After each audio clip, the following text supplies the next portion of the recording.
'Twas the Night Before Christmas, read by Stray Kids, an iHeart podcast production.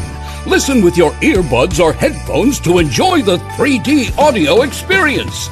And for the all-new visual podcast experience, listen on the iHeart Radio app and watch the full player screen for illustrations that bring the story to life.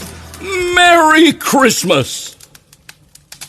'Twas the night before Christmas, when all through the house not a creature was stirring, not even a mouse. The stockings were hung by the chimney with care, in hopes that St. Nicholas soon would be there.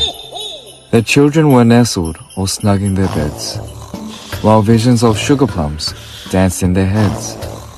And Mama in her kerchief, and I in my cap, had just settled our heads for a long winter's nap. When out on the lawn there arose such a clatter, I sprang from my bed to see what was the matter. Away to the window I flew like a flash, tore open the shutters and threw up the sash. The moon on the breast of the new fallen snow gave a lustre of midday to objects below. When what my wondering eyes did appear, but a miniature sleigh and a tiny reindeer.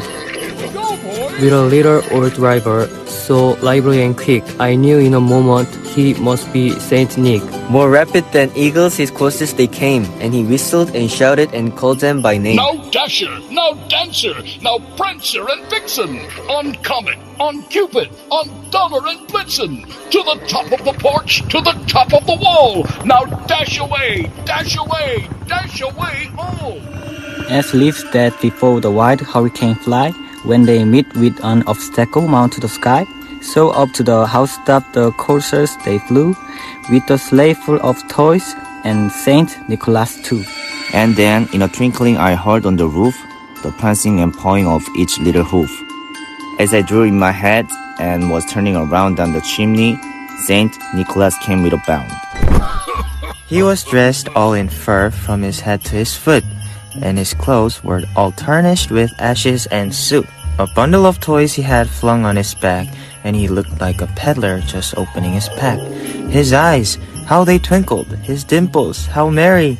His cheeks were like roses, his nose like a cherry. His droll little mouth was drawn up like a bow, and the beard on his chin was as white as the snow. The stump of a pipe he held tight in his teeth, and the smoke it encircled his head like a wreath. He had a broad face and a little round belly that shook when he laughed like a bowl full of jelly. He was chubby and plump, a right jolly old elf, and I laughed when I saw him, in spite of myself. A wink of his eye and a twist of his head soon gave me to know I had nothing to dread. He spoke not a word, but went straight to his work, and filled all the stockings, then turned with a jerk, and laying his finger aside of his nose, and giving a nod up the chimney he rose. He sprang to his sleigh, to his team gave a whistle, and away they all flew like the down of a thistle. But I heard him exclaim, ere he drove out of sight, Happy Christmas to all, and to all a good night. You've been listening to 'Twas the Night Before Christmas, read by Stray Kids.